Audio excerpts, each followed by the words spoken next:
Ever since Angela Merkel declared Wir schaffen das and opened Germany and the rest of Europe's borders to Syrian refugees and thereby the rest of the Third World, scenes like this are common. It's not just violence perpetrated against the peoples of Europe by criminals who have no business being in their countries, but these kinds of low-level indignities, these acts of disrespect, these aesthetic crimes like a foreign vagrant cooking his dinner on the flame at the Tomb of the Unknown Soldier in Belgium. For those who don't know, tombs of unknown soldiers are common war memorials to represent the thousands of nameless lives lost in conflict, and this particular war memorial represents how Belgium and the rest of Europe was ravaged by the First World War. An entire generation of men lost their lives, and Europe lost faith in itself, succumbed to nihilism, as F. Scott Fitzgerald wrote in This Side of Paradise. A whole generation awoke to find all gods dead, all wars fought, and all faith in men shaken, and they did so for the vainglorious ambitions of various European empires that were doomed to failure within a couple of decades anyway. And you have to wonder, if all of those men were transported through time, shown this image, would they have thought it was worth fighting for? Did they really fight and die for the rights of a foreign vagrant from God knows where to cook a meal on a flame at their own tomb? And it puts one in mind of a famous quote from an infamous novel, and that is Jean Raspail's The Camp of the Saints. And the quote in question is on the back of this edition, which has just been translated by my friends at Vauban Books, and the quote goes as follows. "Your world means nothing to them. They won't try to understand. They'll be tired, they'll be cold, they'll build a fire with your lovely oak door." And it goes on, but that passage is famous because it shows how we have accommodated millions of people at this point, since the publication of that book, for whom our monuments, our heroes, our history, our identity means nothing. Our civilization is not communicable to these people. This man, we don't know if he speaks Flemish, we don't know if he knows what the First World War was, we don't know where he's from, we don't know who he is, we just know that there are thousands and even millions of people like this now living among us who don't think twice about cooking their dinner on a memorial to the war dead. And you might pucker at the fact that I reference Camp of the Saints because it has been described as one of the most racist books ever printed. It's been described by by discredited outlets like the Southern Poverty Law Center, who I note described it in this way before 9/11 in March of 2001, and they say the book is a racist fantasy about an invasion of France and the white Western world by a fleet of starving, dark-skinned refugees. Quote, "A haunting and prophetic vision, according to the Social Contract Press, that they describe as an outfit that specializes in hardline anti-immigration propaganda, quote, of Western civilization overrun by a burgeoning third world population." So one may say that Raspail's work is either a work of prejudice or perhaps a work of prophecy. And the book has also been disparaged by the New York Times, and this is very amusing because Raspail's work was originally published in 1973, but was then reprinted in America and translated into English first by a publisher named Charles Scribner and an academic named Norman Shapiro, and that's where it first found acclaim. Ronald Reagan and Samuel Huntington, the famous author of Clash of Civilizations, praised the book, as did members of the French right and the French left. And the New York Times in 1975, in their review, they ridiculed the plot as preposterous before, curiously, going on to say that actually these Third Worlders would be justified in trying to enact violence upon their former colonizers and redress the balance of unequal resource distribution. So even back in the 70s, the New York Times was saying it's not happening, but if it did, it's a good thing. And in 2019, they noted that now White House Chief of Staff Stephen Miller had recommended the book to some of his employees. For some 30 years, Camp of the Saints has been one of the top 2 books in white supremacist circles, said Heidi Bayrish, an expert on extremism at the Southern Poverty Law Center. See how they always cite one another?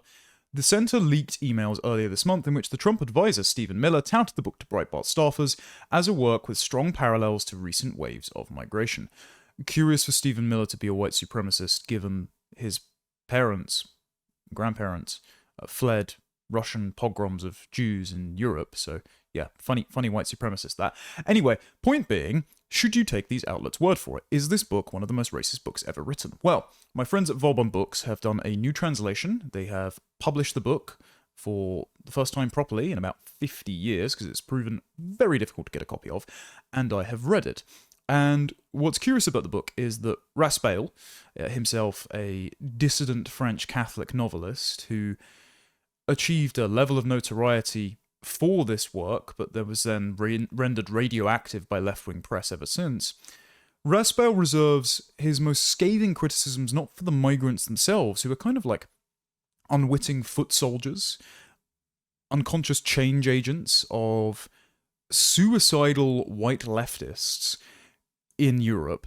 He reserves his most scathing criticisms for those white leftists and for empire on the whole for giving those inhabiting former colonies of France, Britain, Belgium, and the like the means by which to, when their civilizations collapse, because these colonies have become autonomous nations, migrate back to their former colonial administrators and perform an act of reverse colonization in Europe.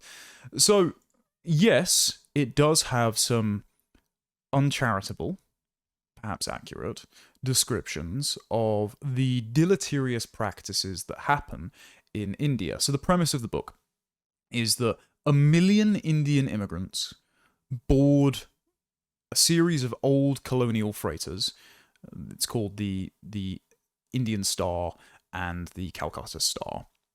And they sail over the Mediterranean up to France. And this causes Europe's government, its media, the Catholic Church, and all of its militaries to just collapse. They lay down their arms, they fall like obsequious dominoes before the moral might of these poor, benighted, starving refugees from the Third World.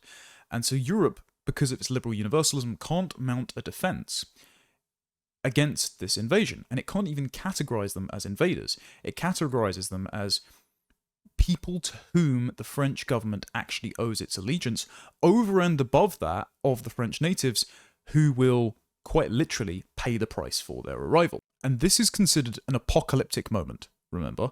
1 million immigrants from the Indian subcontinent. Bear in mind, Britain alone, which is much smaller than France, has taken in over 1 million immigrants every single year for the last 4 consecutive years. So that's over 1 million from India, Pakistan, Bangladesh, in that subset. We've had at least 4 million migrants come in. And yes, it is driving our country to the brink, but it's almost like darkly comedic that in the 70s, 1 million immigrants all at once was considered an existential threat to Europe. Meanwhile, just Britain, 4 million, 4 years. So if this work was considered evil, racist, white supremacist, scaremongering propaganda, well, it might have been considered that at the time, but it turns out it might have just been ahead of the curve. Now again, is the book insulting towards said Indian migrants? Well, in passages, yes. For example, when the Armada emerges over the horizon, Raspail writes, "Not so long before the West had had its longest day. This was its shortest. In 5 minutes everything was settled, and although the shock left around 20 dead on the beach, evenly divided between the two sides, one can't really speak of a battle or a skirmish or even a brawl. It was without question the most bloodless total war in all of history. What was above all recalled by the handful of Western witnesses who later agreed to speak to historians about that day's events was the smell. They had but one word to describe it. It stunk. The stench was unbearable. When these million people, men, women, and children, fermenting since Calcutta in their filth and excrement, suddenly stood up on the decks of the ships, when all those who had sweat away inside the dark holes, steeped in urine and the breath of the malnourished, rushed for the hatchways, vomiting them forth into the sunlight, the stench became so thick that one would have thought it visible. As a strong wind had risen in the south, a hot wind portending storm, it was as if some vile, rotting monster had begun blowing, jaws agape, with all the strength of its putrid lungs. Among the reasons that explain the frantic retreat of Panama Rangers troops, this was not the least. Throughout the novel, it describes the conditions on the ship as being squalid, that the ship divides itself into racial castes, that people are trampled underfoot in the eager sprint to board the ship, that bodies rot and decay aboard and are partially burned before being thrown into the sea, that men, women, and children engage in disgusting acts of intercourse amidst the filth and excrement and refuse on the ship. It's not very kind to the migrants who are coming over. However, unfortunately, in that part of the world, sanitation, violence, and abuse are much more common than in our civilization. So it both depicts the migrants as deserving sympathy in that they live in squalor, but also that some of that squalor is self-inflicted because of a sense of cultural fatalism and ingratitude. For example, when a group of Christian missionaries sent by various governments, I believe it's the South Africans at one point, try to give aid to the ship, the migrants strangle one of the aid givers, and they throw the aid away into the sea.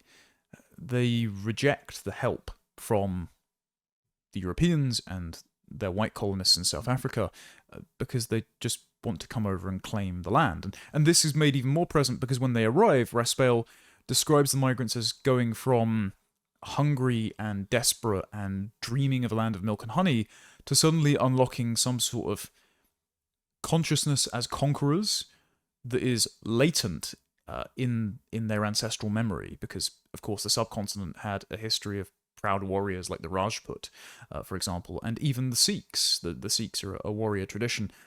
Funnily enough, the Sikhs aren't actually aboard the ship that comes over. The ship is a mix of Buddhists and Hindus and Muslims, so unlike the current immigration conversation that's had in Britain, a lot of the time that is almost entirely preoccupied by the threat of Islam as an ideological threat. Instead, it's a civilizational threat. It's just the various religions of the third world that if you input into the Western system, you don't get the West, France, Britain, America, etc. out at the end of it, because these people are just too different culturally and in terms of their beliefs, and it's not just an Islamic problem. However, with the Sikhs, I think the only Sikh mentioned in the book is the one soldier left at the Belgian consulate, because the Sikhs are a proud warrior faith.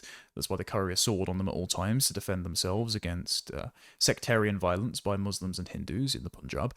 And this one Sikh warrior is made to look absurd because his shorts don't quite fit. He prats about in circles on the banks of the Ganges as the migrants board the vessel, and he ends up panicking and being unable to fire a shot upon command, diving into the Ganges and drowning. So the imperial colonial forces administered by European nations are depicted as running out of credibility, issuing empty threats, and being incapable of governing the populations over there, which means that when the populations arrive in Europe, they're incapable of defending themselves, and they fold before the desperate, hungry third world hordes that quickly become vindictive colonizers.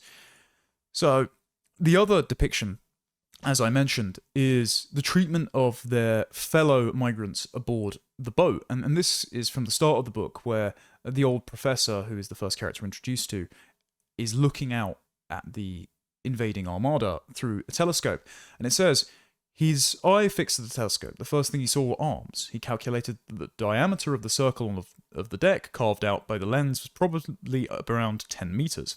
He then calmly began counting, but it was like counting trees in a forest, for all these arms were raised. They moved as a whole, bowing towards the nearby shore, so many thin branches, black and brown, stirred by the wind of hope. The arms were naked, emerging from a white cloth that must have been the pilgrims' tunics, togas, and saris, the emaciated arms of Gandhi. The professor stopped counting at 200, for he had reached the outer limits of the circle. He then made a quick calculation. Given the length and breadth of the deck, it was likely that 30 such circles could be laid out side by side, and that between every pair of tangent circumferences were lodged two triangular shaped spaces, meeting at their apex, and whose surface area equaled about 1/3 of the circumference, or 30 add 10 equals 40 circles, and 200 arms equals 8,000 arms. 4,000 people, and that was just on the boat's deck. If one allowed for the existence of superimposed layers, or at least the likelihood of the same density on each of the decks, and between decks and below decks too, then this already surprising figure had to be multiplied by 8. In total, 30,000 people on a single boat, not to mention the dead floating around the hull, their white rags trailing on the surface of the water, corpses thrown overboard by the living that morning. The professor believed he had found the only plausible explanation for this strange gesture, which did not seem motivated by considerations of hygiene, for otherwise why wait till the voyage's end? Kaluges believed in God. He believed in it all. Eternal life, redemption, divine mercy, faith, hope. He also believed, and quite firmly, that the corpses thrown out onto the shores of France had reached their paradise too, that they were indeed drifting in it, unconstrained and forever. They were luckier in this respect than the living themselves, who, by throwing their dead into the sea, had in one go given them deliverance, happiness, and eternity. It was an act of love, and that is how the professor understood it. There's an interesting contradiction here that is highlighted by that famous quote that I read near the start about our inability to understand the mindset of people from this part of the world, from the Indian subcontinent and their culture. That is, at once, there is a strong consciousness of themselves as a civilization and bringing themselves down and to bear on our civilization. Remember, for example, in Ed Hussein's Among the Mosques, when he presses a moderate, apparently, Bradford imam on why he is indifferent to the grooming gangs or why Muslims live in self-segregated enclaves in places like Bradford and Blackburn in the UK, the Imam immediately blames the British Empire for partitioning India, Britain and America for invading Libya, Syria and Iraq, and essentially says white people deserve it for what they've done to us as a people. At the same time, within their own in-group, there is a kind of futility about the value of life, because these civilizations have not undergone the transformation, the moral revolution of Christianity that sees each person as an end unto themselves, as imago Dei, made in the image of God, and therefore, if they are innocent, they have inalienable human worth that has been imparted onto them by the divine. And also remember, the high levels of cousin marriage in this part of the world, India and Pakistan especially, mean that morality is only conferred within the locus of what advantages me, my family, my clan, and possibly even my caste or my Ummah, the global Muslim race. And so this means that ethnic and religious and civilizational outgroups are not treated as the same. We, in England, tend to take people as we meet them. This is why when we meet well-educated, English-speaking, polite Indians, we think, oh, we can be friends with them, and this is why the, let's say, softer among us think this must therefore mean they are indistinguishable from me. They are just as British as you and me. They're just as English as you and me, because they play cricket and obey the law and pay taxes. Whereas for other civilizations, there is no confusion about their identity when the chips are down. If they have an advantage to gain by being dismissive or cruel or violent towards you, they will. And this extends, unfortunately, to people within their own in-group when they're left to their own devices. And this futility stems from their civilizational and religious beliefs. We discussed before in a previous video about how the third world thinks, why there is a futility in the Muslim world about littering or long-term planning. And that's because, as Ayaan Hirsi Ali explained, the phrase inshallah, God's will, means that if, for example, Allah knows all things, everything is predetermined, then you don't need to take any personal agency for your surrounding environment. You never know what's going to happen tomorrow. It's all going to be a mystery, and it can be entirely determined by God. You are just the plaything of fate, and things have already been ordained on your behalf. You have no real control over yourself. The same goes for Hinduism with reincarnation. If you're a member of the upper caste, you don't really need to do much in order to reunite with the one great consciousness that is the one true God that sits atop the pantheon of Hindu gods. If you're in a middle caste, well, yeah, you can try and work upwards, but there's not really any penalty for mistreating those of a lower caste, and there's an incentive to confer advantages to yourself, because then you can accrue more karma and you can ascend up the castes in the next life. And if you're of a lower caste, well, there's a kind of futility about it, because the moment you're in the good stead of being in an abundance of karma rather than in a deficit, then actually it's better to sort of expedite your demise so that you can be reincarnated in a better caste in the next life. And this is actually really well explained by the phenomenon of the Jagannath, the Juggernaut, which has been floating around online recently because my friend Carl Benjamin made a video about the kill fee trend, where Indians keep taking dangerous selfies and getting killed by trains. And Count Dankula did a response video to him explaining, yes, this might be a function of the caste system, it might be a function of cousin marriage, it might be a function of generalized IQ trends lowering impulse control. However, it also might be a function of this phenomena called the Juggernaut, a great statue of a Hindu god that would be wheeled out once a year, was incredibly heavy, a number of tons, and the lower caste members would sacrifice their lives to by throwing themselves and their children beneath the wheels, because they thought if they sacrificed themselves to the physical embodiment of their god that they only got to see once a year, they might be reincarnated into a higher caste in the next life. This is an old article from the New York Times, a report from Calcutta in 1864. This is a first-hand account. It reads much like a passage from the Camp of the Saints as it happens. And this viewer says, with immense shouting, they carried this potentate to a large platform on which they were already assembled, a crowd of Hindus, ministering to several huge blocks of wood, hideously daubed with red and yellow in the human likeness. One of these immense heads had an arm beneath it, made of brass, and with the open hand outstretched. So this is the statue of the Hindu god in question. And then it says, the centres of attraction were the two juggernaut cars. These are immense lumbering masses of wood about 60 feet in height, carved into all sorts of angles and decorated on every square inch with figures of the deities. They are constructed in 4 stories, so to speak, and upon each of these a crowd of Brahmins and their friends were collected. Large idols were placed at each corner, and 2 ropes of great length were attached to the front of the car. They moved upon 6 heavy wheels, and the entire weight of the ponderous fabric must have been enormous. And so they got members of the underclass to drag the Brahmins and their religious icons on top of the juggernauts along the streets so that people could see them. And then he says, again and again the Brahmins shouted and gesticulated, laughing among themselves. At last the mob happened to pull together instead of one after the other, and the huge mass moved forward a few yards, groaning as if it had been a living creature. It stopped, and for a few minutes the crowd stood in almost perfect silence. Then the Brahmins again gave the signal, and this time it crushed out a life with every revolution of its hideous wheels, covered as they were with human flesh and gore. The vast multitude seemed suddenly possessed with a fit of delirium. They fought and struggled with each other to get clear, I think that's meant to say, of the car, which had stopped as if by magic. They stooped down and peered beneath its wheels, and rose with scared faces to tell their friends of the sight. I made my way to the back of the car, and saw upon the ground a very old woman, all wrinkled and puckered up, with scarcely a lineament of her face recognizable for blood and dust.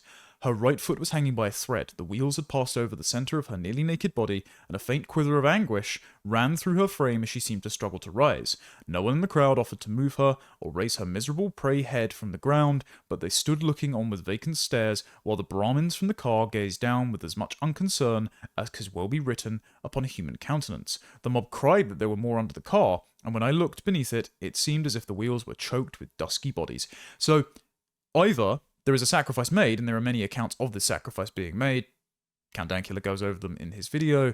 These stories might be apocryphal, but at the very least, there is an indifference by members of the higher caste to the deaths of the lower classes because they don't see one another as moral equals according to the caste system. So if you're outside this caste system entirely, because you're not a Hindu and you're not ethnically Indian, then you get even less moral consideration.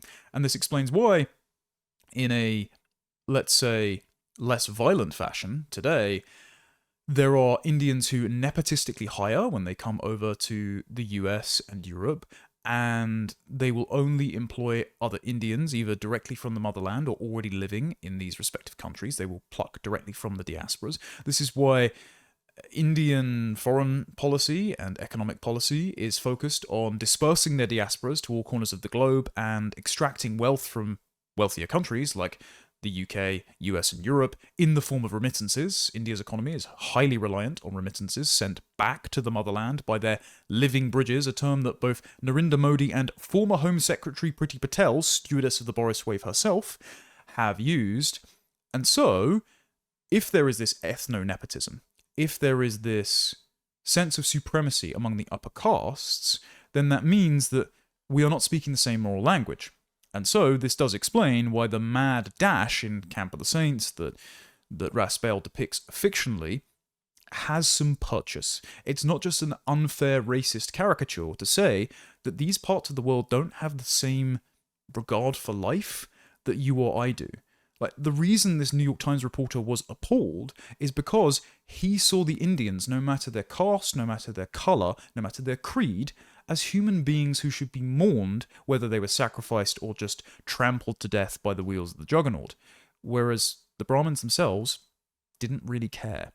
And so if you're having those Brahmins interact with our civilization, are they going to care when their co-ethnics visit atrocities upon us? I am worried not.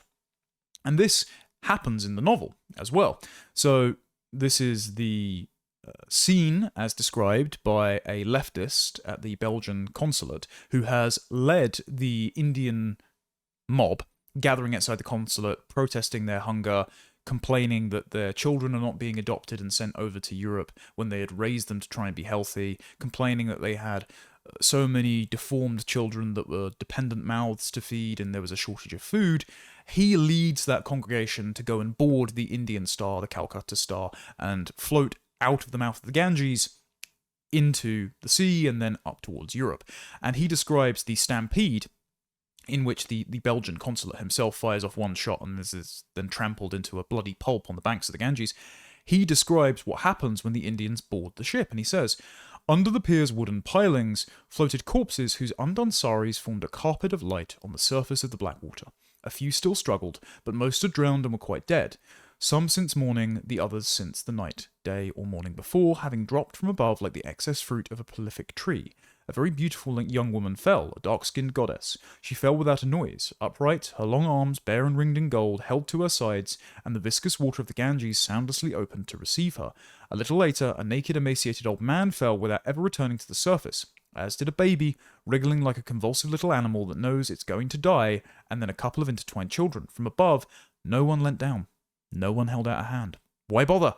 Pressed by the giant crowd that had invaded every quay in the port, those who had reached the water's edge knew it would soon be their turn to fall, and their plunge into the liquid realm did not mean death, but rather life, the long-awaited perception of an irresistible and henceforth unstoppable force.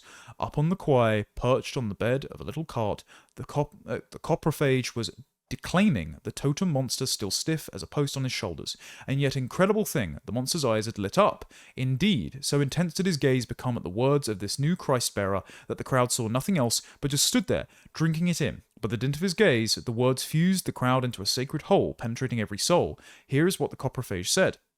Buddha and Allah, the crowd roared. Shiva, Vishnu, Garuda, Ganesh, Krishna, Parvati, Indra, Durga, Surya, Barivar, Ravana, Kali, the whole Hindu pantheon passed in review, each chanted name provoking moans of ecstasy. All met and set off to visit the little god of the Christians. They removed him from the cross, they wiped his face, they nursed him with their sacred balms, healed him, and then they sat him among themselves, greeted him and said, "You now owe us your life. What are you going to give us in return?" And this is Ballon observing this, the Belgian leftist who facilitated this passage aboard the ships. But as you can see here, what Raspail is depicting is a kind of religious fervor, and the other side of the coin to that is a total futility, an indifference about the loss of life if they themselves are gaining advantage by boarding this ship and throwing their compadres overboard. It shows that they just aren't going to recreate the same civilization as European Christendom. Raspail himself is a Catholic, despite being scathing of the Catholic Church's vacating of their moral leadership in this book. A purely fictional South American pope, he's called Benedict XVI in this, but Raspail makes a note to say this is not the very real Pope Benedict XVI, though it might be his successor, has sold all of the riches of the Vatican, now sits on a throne of straw, and as the migrants approach on Good Friday, they land on Easter Monday, obviously symbolic, he announces a pronouncement to say it is the obligation of Christians and Catholics throughout Europe to welcome the stranger, to give your belongings as alms over to the poor and dispossessed, and to open the borders of Europe and permit as many in as they want. And this sort of act of kindness is taken for weakness, because then other armadas start setting sail from other corners of the third world to different destinations. Towards the end of the book, there's a pronouncement that Downing Street itself has renounced its right to rule Britain under the auspices of the king and His Majesty's government, and instead has given themselves over to a kind of consortium of the former colonies. Basically, the Commonwealth now runs Britain.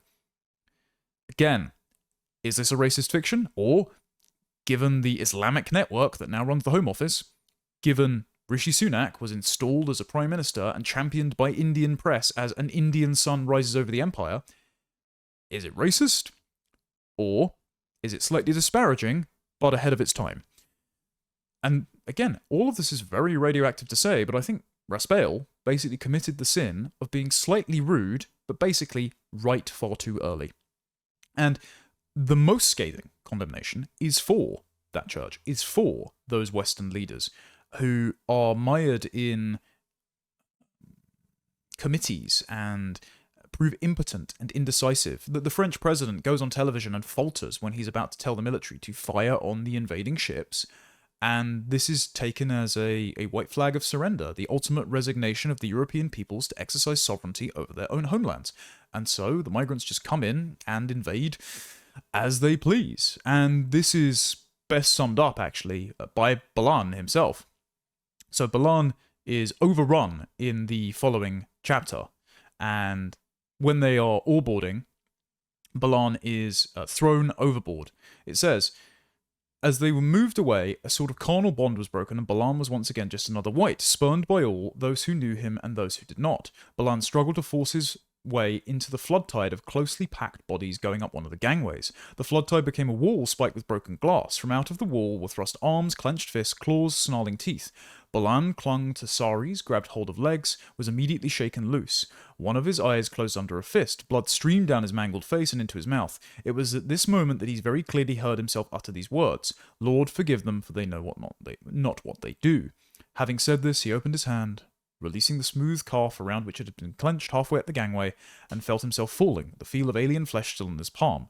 Balan died very quickly. As he sank into the black water, he was overcome by love and homesickness for the West. So painful to him was this final awareness, this rejection of all that he had been in life, that he deliberately opened his mouth and greedily inhaled death. Suicidal empathy is the portal through which third world barbarism and ethno-narcissism will enter Europe and America and Great Britain. And it isn't until this leftist realise the Western liberal particulars and Christian givens upon which his desire to abolish borders and ethnic and cultural distinctions rested, that he became homesick for what he had lost, and realising what he had done to his country, he kills himself. And this is the suicidal empathy that Gad Saad talks about quite a lot. Raspail, again, basically says that we understand the bleeding heart, blank slate white leftists in our midst even less than we do the foreigners who would board a ship and ransack our countries out of hunger, desperation, and possibly even spite. We don't understand these people at all. And this understanding, this confusion, is actually represented in that infamous passage I read out at the start, because it comes from a tirade by a white leftist condemning the old professor as the ships approached the shore, because at the start of the book, the imminent arrival of the ships is put first, and then the book goes back and explains how they boarded the ship, and then it goes in chronological order leading up to the boats arriving in France, and how all of Europe's institutions fail to combat the threat because they are vulnerable to its moral charges. And this leftist and the professor go back and forth. The leftist says, "Hey, you know what? You and your house, you're a lot alike. You'd think the two of you have been around here for 1,000 years. 1673 to be precise," the old gentleman said, smiling for the first time. 3 centuries, father to son, disgusting. I look at you, and you know what I think? I think you're perfect. That's why I hate you. And it's here, to your house, that I'll bring all the most wretched ones tomorrow. They know nothing about what you are, about what you represent. Your world means nothing to them. They won't try to understand. They'll be tired, they'll be cold, they'll build a fire with your lovely oak door. They'll defecate all over your terrace and wipe their hands on the books in your library. They'll spit out your wine, they'll eat with their hands from the pretty pewterware that I see on your wall. Sitting on their haunches, they'll watch as your armchairs go up in flames. They'll use your embroidered sheets to play dress-up. Every object will lose the meaning you attach to it. What's beautiful won't be beautiful anymore. What's useful will become laughable, and what's useless will become absurd. Nothing will have any real value anymore, except maybe that bit of string left in a corner that they'll fight over, breaking everything around them. Who knows? Now get lost. One last question, the professor says. They'll destroy without knowing, without understanding. But what about you? Me? Because I've learned to hate all this. Because the conscience of the world makes me hate all this. Now F off, I'm sick of you. And it's this vitriol, this self-hatred, this nihilism that is barely concealed beneath the surface of bleeding heart blank slate egalitarianism that Raspail makes the real villain of his novel, as well as the impotent imperialism of Europe. Because much like the HMS Windrush that rocked up in Essex in 1948 and began the treatment of Britain as a nation of immigrants, a total anachronism given that between 927 and 1927 we had over 90% genetic and ethnic continuity between the settled peoples of these isles. We were a very homogenous and constant people, so we were not formed by hard-working sub-Saharan Africans who built Hadrian's Wall, despite what you might read on the poetry of the Tube. But much like the HMS Windrush, the Indian Star is itself a former British Empire mail vessel that became defunct and then was used by the migrants to set sail back for the country that had administered over them during the Empire, which is, France, Belgium, Great Britain, and the like. And so Raspail is saying it wasn't worth the trouble. Ultimately, we gave these nations, in their ingratitude, the instruments by which they could come and colonize us after we acquiesced to their demands to self-determination and gave up our colonial power. We didn't get Gandhi, we got Genghis Khan instead. And why has this happened? Well, it's this sort of Faustian spirit, latent within European culture, that has ultimately led to its own demise. And this is why the book is titled The Camp of the Saints. It's a reference to a verse from Revelation where Gog and Magog, two great nations, go to war, and this is meant to be around the end of days, that the final hour of judgment, and those who are insufficient will be cast into the eternal lake of fire alongside the devil and his false prophet, the Antichrist, to burn forever, enduring an endless second death. And what's very interesting is that various philosophers, be it Carl Schmitt or Marshall McLuhan, have described ideology and technology as a disaggregated force, a kind of demon that acts outside human beings and acts against their self-interest. Gadsad has called this the parasitic mind, but it acts like demonic possession. And throughout the novel, Raspail says this might be a reason why Europe became unilaterally disarmed by its own universalist liberalism, why its soldiers refused to fight, why its leaders opened its borders, why its church became godless, and in case of the Bishop of the Ganges, foregone his oath of celibacy. But there's one particular passage in here where he is definitive about the cause for the invasion from India. In fact, he writes, spontaneous crowd movements rarely occur without some degree of manipulation. One is thus inclined to imagine a sort of all-powerful orchestra conductor, a great manipulator-in-chief pulling thousands of strings in all the countries of the world, and aided here and there by talented soloists. It seems that nothing could be further from the truth. In this mentally deranged world, some of the most intelligent people act spontaneously for good or ill. This is their way of fighting off doubt and escaping a human condition whose age-old arrangements they reject. Ignorant of what the future holds, they nevertheless embark on a mad race, forging ahead blindly, burning their bridges, intellectual and otherwise, as they go. Each pulls the strings connected to the lobes of his own brain, and it is precisely in this that the contemporary mystery rides. For all these strings converge and, with no need for deliberation, proceed from the same current of thought. The world seems to be controlled, not by a single orchestra conductor, but by a new apocalyptic beast, a sort of anonymous, omnipresent monster who has vowed, first and foremost, to destroy the West. The beast has no specific plan. It takes advantage of the opportunities that present themselves, the crowd assembled on the banks of the Ganges being but the most recent and most consequential of them. Perhaps it is of divine or more likely demonical origin. Dostoevsky analysed this unlikely phenomenon born 2 centuries ago. So did Pogoy, albeit in other forms. as also did one of the earlier popes, Paul VI, after finally opening his eyes in the waning days of his pontificate. Nothing can stop the beast. Everyone knows it. Among the initiates, this lends a certain triumphalism to their way of thinking, whereas those who still struggle within themselves perceive the futility of their fight. A fallen archangel himself, Balan, the Belgian leftist, immediately recognized the lackeys of the beast and offered them his services. This is also an explanation. So Raspail is clear about the driving force, the egregoric entity, pushing both the migrants to invade Europe and the leftists to disable Europe's right to self-determination and enforcing its own borders and ensuring the continuity of its own culture. It is ideological possession, as if it was a demonic force driving Europe towards self-destruction. And part of this possession is Europe creating the instruments of its own destruction through technology by imparting things like ships and roads and even education onto the Third World, so the Third World could then, when the colonial powers relinquish control, come back and colonize those colonial powers. So how do we step off this Faustian treadmill? How do we reverse Third World colonization, both in the camp of the saints and in the present day, given some of its predictions seem to have panned out? Well, we renounce this demonic possession. We exorcise the demon of universalist, blank slate liberalism. We recognize the differences between cultures and peoples and civilizations. That's not a course for arbitrary ethnic hatred. If anything, Raspail is saying the failure of the Catholic Church in the novel, from a Catholic perspective, is its inability to enforce the same moral standard for all people.